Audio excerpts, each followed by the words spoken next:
Bismillahirrahmanirrahim. Assalamualaikum warahmatullahi wabarakatuh. Alhamdulillahilladzi hadana li hadza wa ma kunna linahtadiya laula an hadanallah. Laqad ja'at rusulu rabbina bil haqq wa nudu an tilkumul jannatu uristumuha bima kuntum ta'malun. Wa asyhadu an la ilaha illallah wahdahu la syarikalah wa asyhadu anna Muhammadan abduhu wa rasuluhu la nabiyya ba'dah. Allahumma salli wa sallim wa barik ala nabiyyina Muhammadin wa ala alihi wa sahbihi ajma'in. Ya ayyuhalladzina amanu taqullaha haqqa tuqatih wa la tamutunna illa wa antum muslimun, amma ba'd. Bapak-bapak dan ibu-ibu jamaah yang dimuliakan Allah Subhanahu wa taala. Alhamdulillah, kita sangat bersyukur kepada Allah Subhanahu wa taala. Pada pagi hari ini, di hari ke-6 dari bulan suci Ramadan tahun ini, kita masih diberikan kesehatan lahir dan batin, diberikan semangat untuk selalu taat kepada Allah Subhanahu wa taala, dan terutama masih diberikan keimanan dan keislaman dalam dada kita.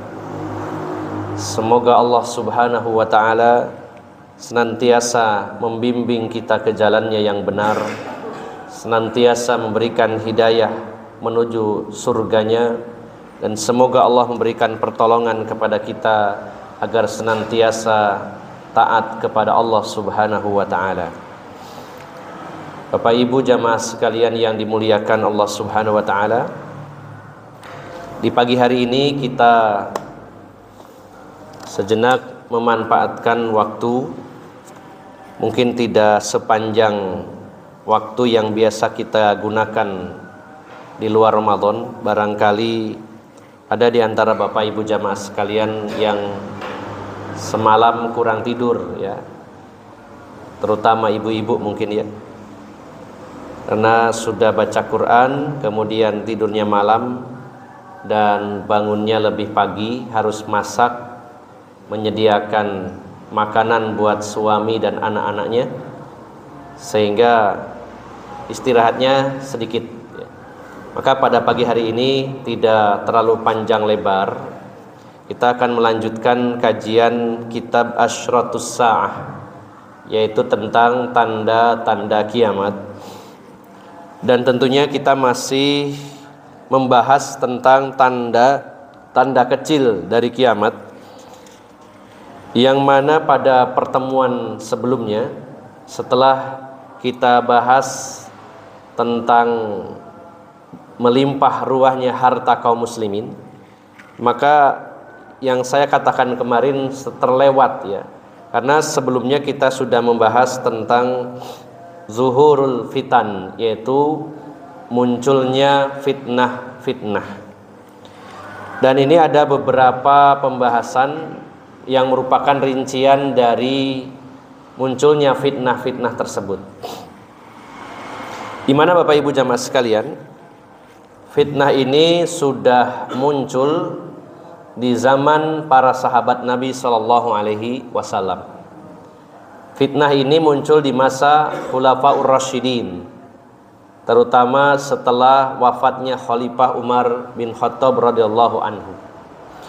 Karena memang sebagaimana yang disampaikan oleh sahabat Hudzaifah ibnul Yaman, yaitu di dalam hadis yang sahih riwayat Bukhari Muslim, ketika Umar bertanya kepada Hudzaifah ibnul Yaman tentang berbagai macam fitnah, ya, di mana Khalifah Umar bertanya kepada Hudzaifah ibnul Yaman, beliau mengatakan, ayyukum ahfadhu atau ayyukum yahfadu qaula Rasulillah sallallahu alaihi wasallam fil fitnah. Adakah di antara kalian yang hafal dari sabda-sabda Rasulullah yang berkaitan tentang fitnah? Maka Hudzaifah ibnul Yaman mengatakan, ana ahfadhu, saya hafal kama qala, sebagaimana yang disabdakan oleh Rasulullah sallallahu alaihi wasallam. Beliau mengatakan, qala Rasulullah sallallahu alaihi wasallam, bersabda Rasulullah sallallahu alaihi wasallam, fitnatur rajuli fi ahlihi wa malihi wa jarihi tukaffiruha as-salatu was sadaqatu wal amru bil ma'ruf wan nahyu anil munkar. Kata Hudzaifah bin Yaman, Rasulullah sallallahu alaihi wasallam telah bersabda, fitnah seseorang yaitu yang menimpa dirinya tentang keluarganya, hartanya, tetangganya, dan semua itu fitnah-fitnah itu akan dihapus dengan salat, sedekah dan amar ma'ruf nahi mungkar. Maka Khalifah Umar beliau berkata, laisat hadhihi, bukan itu yang saya maksud tentang fitnah ini, walakin allati tamuju kamaujil bahri. Saya bertanya tentang fitnah yang seperti gelombang lautan, seperti gelombang tsunami bahasa kita, yang menerjang dan memporak-porandakan barisan kaum muslimin. Saya ingin bertanya tentang itu. Maka Hudzaifah bin Yaman singkatnya mengatakan, ya Amirul Mukminin, wahai Amirul Mukminin, la ba'sa 'alaika minha, tidak mengapa, saya akan jelaskan kepadamu. Inna bainaka wa bainaha baban mughallaqan, sesungguhnya antara fitnah-fitnah itu dengan Anda ada pintu penghalangnya. Sehingga pada hari ini ketika pertanyaan itu diajukan oleh Khalifah Umar kepada Hudzaifah, tidak terjadi fitnah. Karena kata Rasulullah, antara fitnah itu dengan kaum muslimin ada pintu yang menutupi dan menghalanginya. Lalu Khalifah Umar bertanya, apakah pintu itu pada akhirnya akan terbuka? Maka Hudzaifah mengatakan, ya, akan terbuka. Apakah terbukanya itu secara baik-baik atau terpaksa atau didobrak? Maka kata Hudzaifah, pintu itu akan terbuka dengan cara didobrak, dipaksa untuk dibuka. Maka setelah itu Amirul Mukminin Khalifah Umar pergi begitu saja, dan para sahabat bertanya kepada Hudzaifah, siapakah pintu yang menghalangi fitnah-fitnah tersebut dari kaum muslimin? Maka Hudzaifah menjawabnya, yaitu Umar, dan Umar akan dibunuh. Inilah penafsiran dari pintu yang didobrak adalah Umar yang akan dibunuh. Lalu para sahabat yang lain bertanya, apakah Umar bin Khattab mengetahui hal ini? Maka Hudzaifah mengatakan, beliau mengetahuinya sebagaimana pengetahuan seseorang bahwa besok setelah siang ada malam. Artinya Khalifah Umar sangat jelas tahu bahwa dirinya lah yang dimaksud pintu tersebut, dan beliau pun tahu bahwa dirinya akan dibunuh. Karena para sahabat benar-benar percaya dengan apa yang disabdakan Rasulullah SAW, dan Rasulullah bukan seorang peramal, tapi beliau menyampaikan berita-berita tentang masa depan berdasarkan wahyu dari Allah Subhanahu wa taala.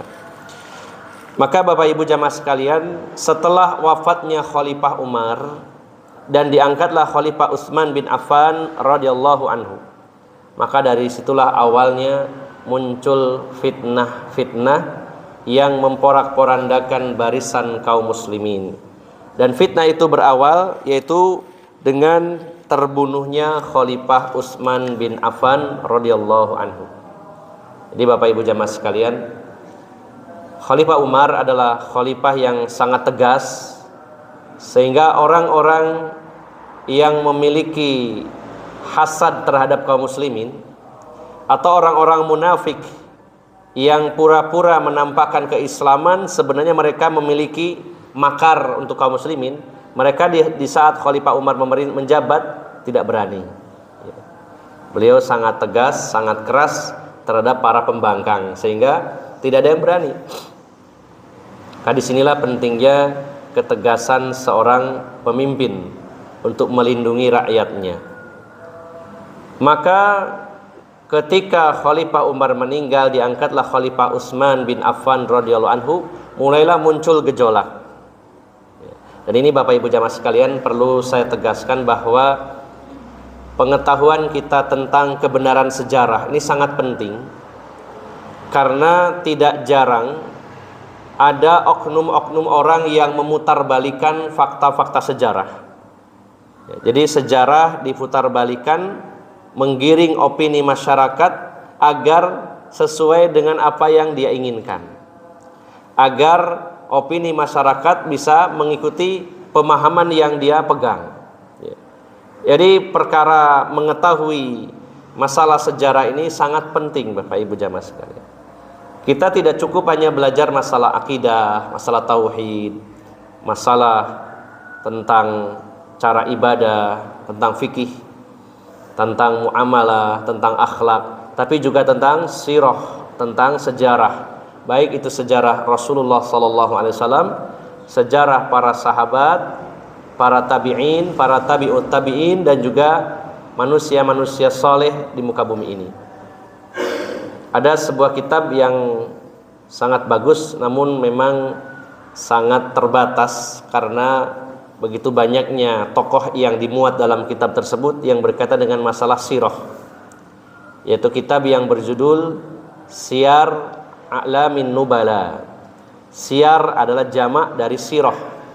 Siyar A'lamin Nubala, sejarah atau biografi A'lamin Nubala, orang-orang yang mulia di atas muka bumi ini, yang ditulis oleh Imam Az-Zahabi rahimahullah.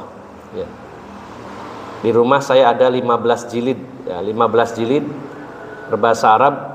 Ini hanya kutipan-kutipan saja, karena ada ratusan manusia-manusia pilihan yang ditulis oleh beliau dalam kitab tersebut. Maka penting sekali kita belajar tentang sejarah, karena sangat luar biasa pengaruhnya, bahkan berpengaruh terhadap akidah, terhadap keyakinan. Saya masih ingat ketika saya berusia SMP waktu itu, senang sekali membaca buku, terutama buku-buku yang berkaitan dengan Muhammadiyah dan Persis. Buku favorit saya adalah buku Tanya Jawab Hasan waktu itu, dan juga buku-buku yang lainnya. Maka ada salah satu buku yang waktu itu saya jadikan pegangan, yaitu tentang sejarah terbunuhnya Khalifah Utsman, yang kemudian disusul dengan perang saudara antara sesama kaum muslimin, yaitu perang Jamal, perang Siffin, perang Hurrah, dan lain-lainnya.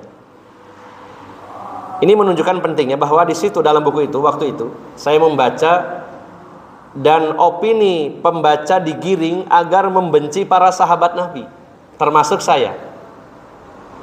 Dikesankan bahwa para sahabat itu manusia-manusia yang ambisius, sampai-sampai mereka perang sesama saudara sendiri, saling berebut kekuasaan. Bagaimana dalam buku itu dijelaskan Muawiyah memberontak kepada Khalifah Ali, para sahabat seperti Thalhah bin Ubaidillah, Zubair bin Awam, sama ibunda Ummul Mukminin Aisyah radhiyallahu anha, orang-orang yang ambisi dan ingin meruntuhkan Khalifah Ali bin Abi Thalib.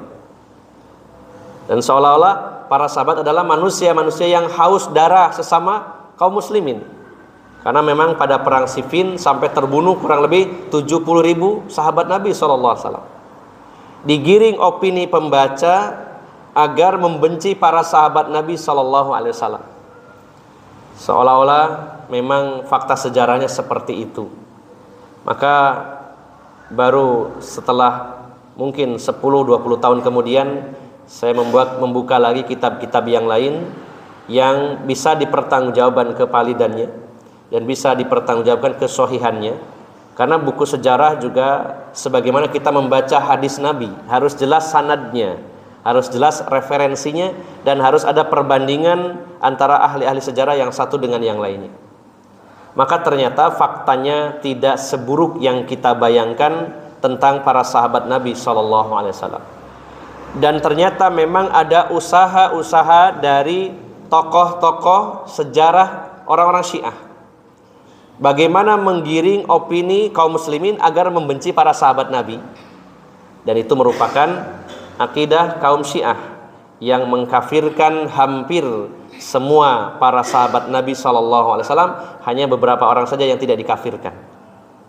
Maka ini adalah akidah yang sangat berbahaya. Dan bila kita tidak cermat, tidak banyak menggali referensi yang lain, kita akan termakan oleh tulisan-tulisan tersebut, yang ada pada akhirnya kita menjadi orang yang membenci para sahabat Nabi sallallahu alaihi wasallam. Maka walaupun di kitab Asyratus Sa'ah ini mungkin dibahas secara sepintas, karena salah satu dari tanda kiamat adalah nomor 6, yaitu munculnya fitnah-fitnah. Maka yang di bawahnya adalah subbabnya, hanya dibahas sekilas-sekilas, dan insya Allah akan saya tambahkan dari referensi yang lain untuk memperjelas dan mempertegas lagi. Bapak Ibu jamaah sekalian yang dimuliakan Allah Subhanahu wa taala, fitnah itu bermula dari terbunuhnya Khalifah Utsman. Dan peristiwa itu berawal dari adanya provokasi kepada sebagian orang, di mana orang-orang ini adalah orang-orang yang lemah dari sisi keimanan. Yang kedua, memang bergabung dengan orang-orang yang munafik, orang-orang yang memiliki hasad kepada kaum muslimin. Mereka orang-orang yang menampakkan keislaman tapi sebenarnya menyembunyikan kekufuran, dan mereka membuat makar bagaimana supaya kaum muslimin porak-poranda.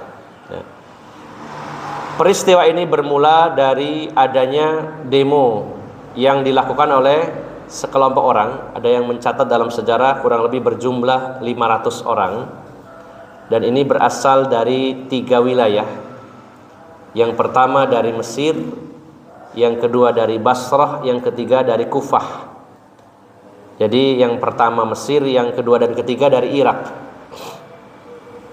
Mereka datang menuju Madinah dan memprotes Khalifah Utsman, dan mereka membawa misi ingin menurunkan, melengsarkan Khalifah Utsman bin Affan.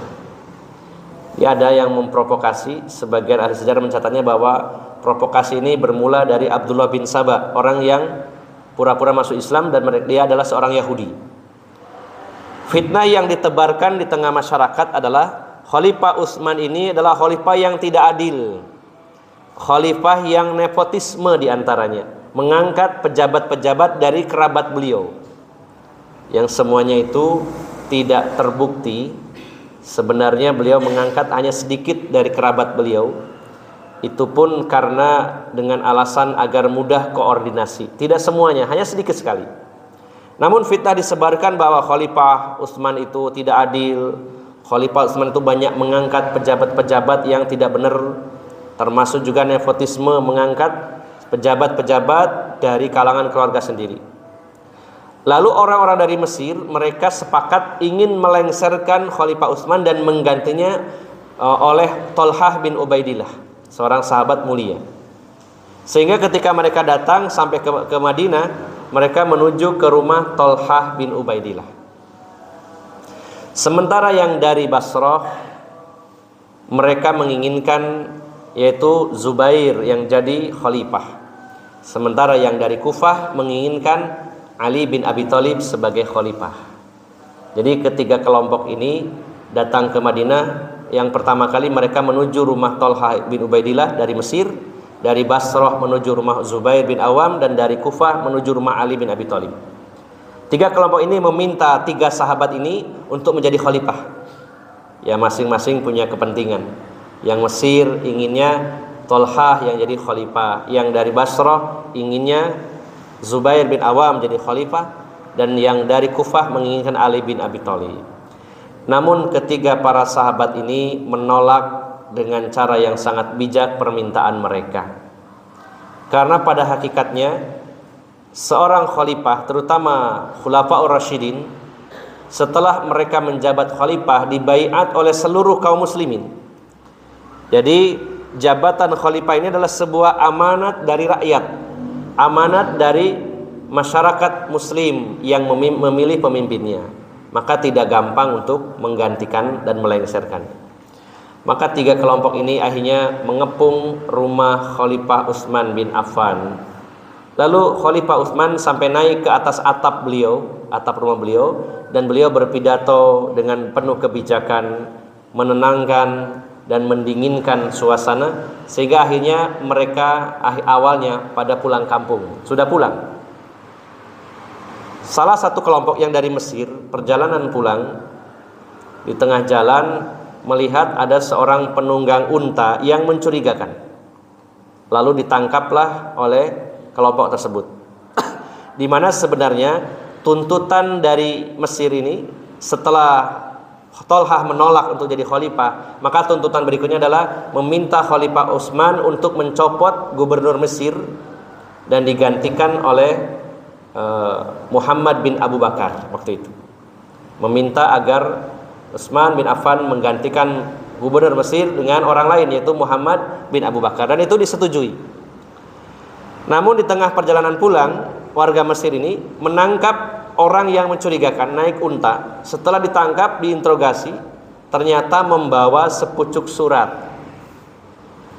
Dan di situ ada tanda tangan dan stempel, karena memang seorang khalifah waktu itu memiliki cincin dibuat stempel sebagai tanda bahwa ini dari khalifah. Ada sepucuk surat yang bertanda tangan dan stempel dari Utsman bin Affan, khalifah Amirul Mukminin, yang isinya adalah perintah kepada gubernur Mesir untuk membunuh seluruh rombongan itu. Bayangkan, pastinya orang sudah panas kemarin mendemo, kemudian sempat didinginkan dan pulang, di tengah jalan menemukan fakta seperti itu. Maka akhirnya mereka balik lagi ke Madinah dan mengajak dua kelompok yang lainnya, yang dari Basrah maupun dari Kufah.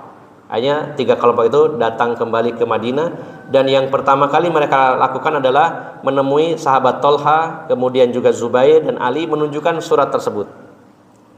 Maka setelah itu orang-orang tersebut mendatangi rumah Utsman bin Affan dan meminta pertanggungjawaban. Maka Khalifah Utsman bin Affan yang merasa tidak membuat surat tersebut, beliau memberikan 2 pilihan. Yang pertama, saya minta waktu untuk menurunkan tim investigasi siapa sebenarnya yang nulis surat itu. Atau yang kedua, beliau bersumpah atas nama Allah tidak melakukan itu. Dan memang salah satu kesalahan beliau adalah teledor menaruh stempel itu di laci yang tidak terkunci. Ada orang yang masuk dan membuat surat palsu kemudian memakai stempel itu. Maka beliau memberikan 2 pilihan. Saya diberi waktu untuk investigasi, atau yang kedua, saya bersumpah atas nama Allah dan saya tidak melakukannya. Namun orang sudah kalap, sudah kadung emosi, tidak menerima 2 pilihan tersebut. Mereka mengepung rumah Khalifah Utsman bin Affan. Bahkan di awal pengepungan mereka sampai mematikan saluran air ke rumah beliau. Sampai beliau mengatakan, kenapa kalian menutup air orang yang dulu membeli sumur untuk kaum muslimin? Kita terkenal ya, sahabat Utsman ini pernah membeli sebuah sumur, yang mana sumur itu milik Yahudi, dan sumur itu sangat penting keberadaannya untuk kaum muslimin. Kaum muslimin sangat membutuhkan airnya, sehingga mereka membelinya dari orang Yahudi. Maka Rasulullah menawarkan kepada para sahabat, kalau bahasa sekarang itu melakukan penggalangan dana begitu ya, cuman nggak pakai flyer ya, dulu diumumkan. Baik para sahabat, adakah di antara kalian yang mau membeli sumur ini untuk kaum muslimin dan balasannya adalah surga? Maka sahabat Utsman yang angkat tangan, saya wahai Rasulullah, saya akan membelinya, karena beliau seorang konglomerat, sangat kaya raya. Dan si Yahudi ini aji mumpung, wah ini mumpung mau dibeli, dimahalkan harganya, sangat tidak masuk akal, mahal sekali. Sehingga pada akhirnya Khalifah Utsman, sahabat Utsman waktu itu, membelinya hanya separuhnya, ya, karena sangat mahal, dibeli separuh dulu, yaitu sehari sumur itu dipakai oleh kaum muslimin dan sehari berikutnya untuk si Yahudi pemiliknya. Jadi dibeli separuh, dibagi 2, sehari-sehari. Maka setiap hari atau 2 hari sekali kaum muslimin mengambil air itu. Dan sahabat Utsman menyarankan, hari ini adalah jatah kalian, besok jatah Yahudi. Maka hari ini kalian ambil yang banyak, tandon. Maka kaum muslimin membawa air lebih banyak, sehingga besok gak usah beli. Makanya si Yahudi berpikir, wah kalau begini caranya, usaha saya bangkrut ini, mending sekalian aset ini dijual. Maka dijual kembali kepada sahabat Utsman dan dibeli oleh beliau. Maka sumur ini digunakan oleh kaum muslimin, kemudian jadi wakaf bagi kaum muslimin.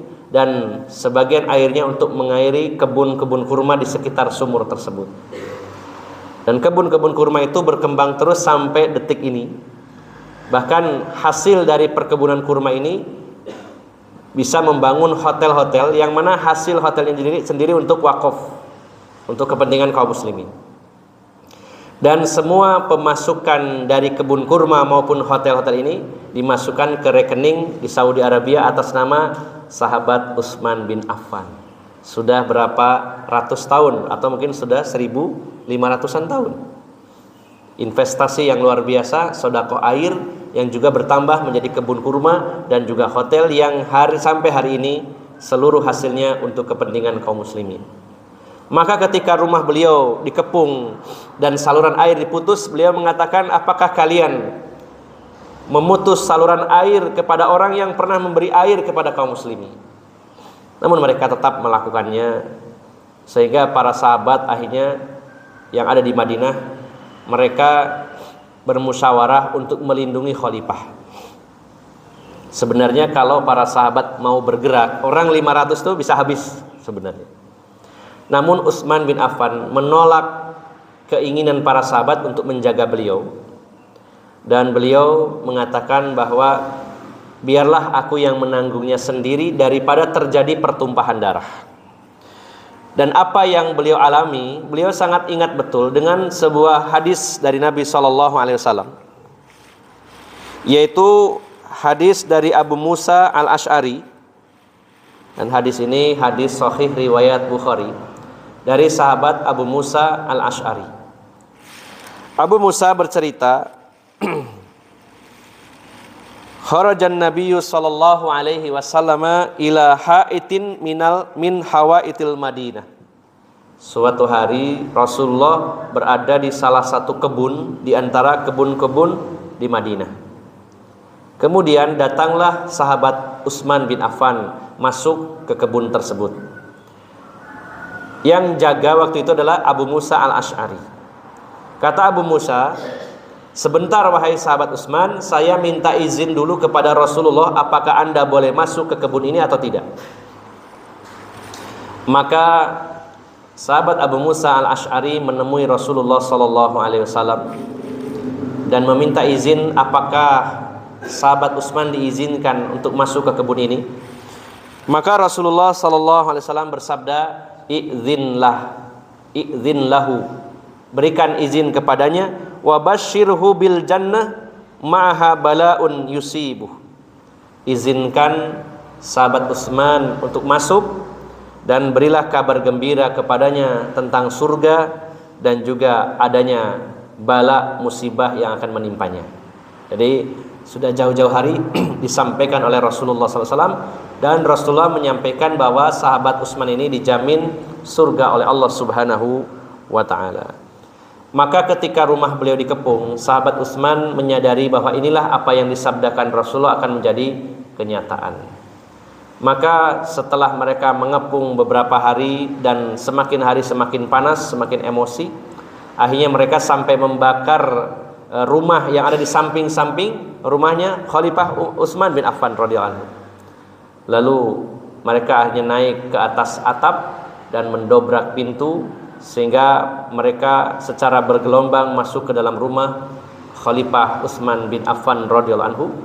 Dan istri beliau yang saat itu bersama dengan Khalifah Utsman, yaitu Nailah, ya, seorang wanita mulia, sampai ketika beliau melindungi suaminya sampai jari-jarinya diputus oleh mereka. Lalu ada seorang yang bernama, satu riwayat mengatakan bernama Al-Ghafiqi, dan juga ada yang mengatakan At-Tujibi. Dialah yang pertama kali menusuk perut dan dada Khalifah Utsman bin Affan radhiyallahu anhu, sehingga akhirnya yang lain pun ikut turut, ya, rame-rame membunuh Khalifah Utsman bin Affan, yang saat itu beliau sedang membaca Al-Quran, di mana mushaf yang beliau pegang adalah mushaf Utsmani. Beliau sedang baca Quran, dibunuh rame-rame oleh orang-orang yang jadi perusuh tadi.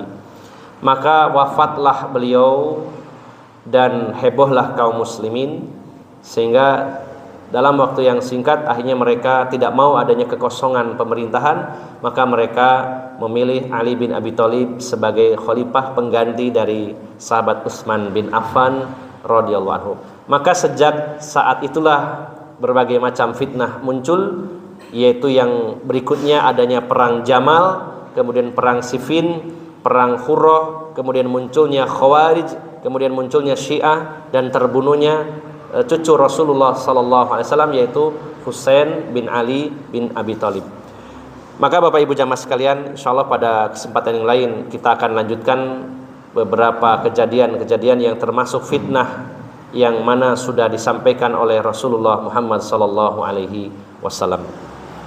Maka inilah salah satu di antara fitnah yang terjadi di zaman Khalifah Utsman bin Affan radhiyallahu anhu, dan ini sudah disampaikan jauh-jauh hari oleh Rasulullah Muhammad sallallahu alaihi wasallam dan menjadi tanda dari tanda-tanda kiamat. Mudah-mudahan kita bisa mengambil ibrah, mengambil pelajaran dari sejarah yang pernah dilalui oleh kaum muslimin, dan dari situlah mari kita lebih banyak lagi belajar dan lebih mendalami tentang fakta-fakta sejarah. Terutama kita harus berhati-hati dari pemutarbalikan fakta-fakta sejarah dengan tujuan tertentu oleh kelompok tertentu. Mudah-mudahan bermanfaat dan mohon maaf atas segala kekurangan.